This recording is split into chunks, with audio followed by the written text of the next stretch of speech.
অপচয় কাকে বলা হয়? অপচয় বলা হয় হলো প্রয়োজনের অতিরিক্ত খরচ করাকেই অপচয় বলে। ঠিক আছে, ঠিক আছে, প্রয়োজনের অতিরিক্ত খরচ করাকে কি বলে? অপচয় বলে। যেমন আপনি 500 টাকা নিয়ে যদি বাজারে যান, আপনার 500 টাকা দিয়েই আলহামদুলিল্লাহ বাজার যথেষ্ট পরিমাণ হবে, বরং কিছু টাকা বাঁচার সম্ভাবনাও আছে।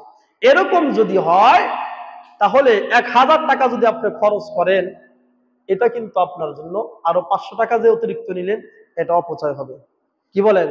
এটা কি হবে? অপচয় হবে।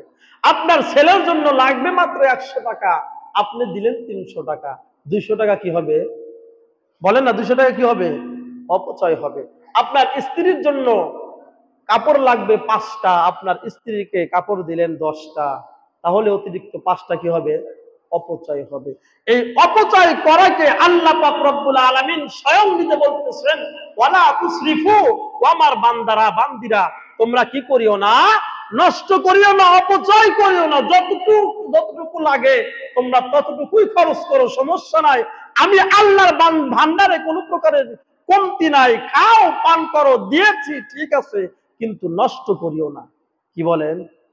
কিন্তু নষ্ট করিও না। আপনার ছেলেকে, ছোট ছেলেকে বলছেন, বাবা ভাত খাও, তোমার যতটুকু লাগে তুমি বেড়ে নে খাও, সমস্যা নাই, কিন্তু নষ্ট জানি না করো, নষ্ট যেন না হয়। 50 টাকা দিয়েছেন যে দোকানে গিয়ে 30 টাকার নাস্তা করো আর 20 টাকা নিয়ে এসো, এই 20 টাকা যেন না হারাই, খেয়াল করিও। কি বলেন? বলেন না?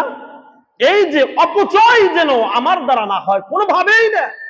সব দিকেই হতে পারে, খাবারের দিক দিয়ে হতে পারে, পোশাকের দিক দিয়ে হতে পারে, বাজারের দিক দিয়ে হতে পারে, সব কথার দিক দিয়ে হতে পারে, সময়ের দিক দিয়ে হতে পারে। আপনার কথা লাগবে মাত্র 10টা, কিন্তু আপনি কথা বলতে বলতে বলতেছেন কয়টা? 100টা। এই যে অতিরিক্ত 90টা কথা বলার প্রয়োজন আছে, বলেন আছে?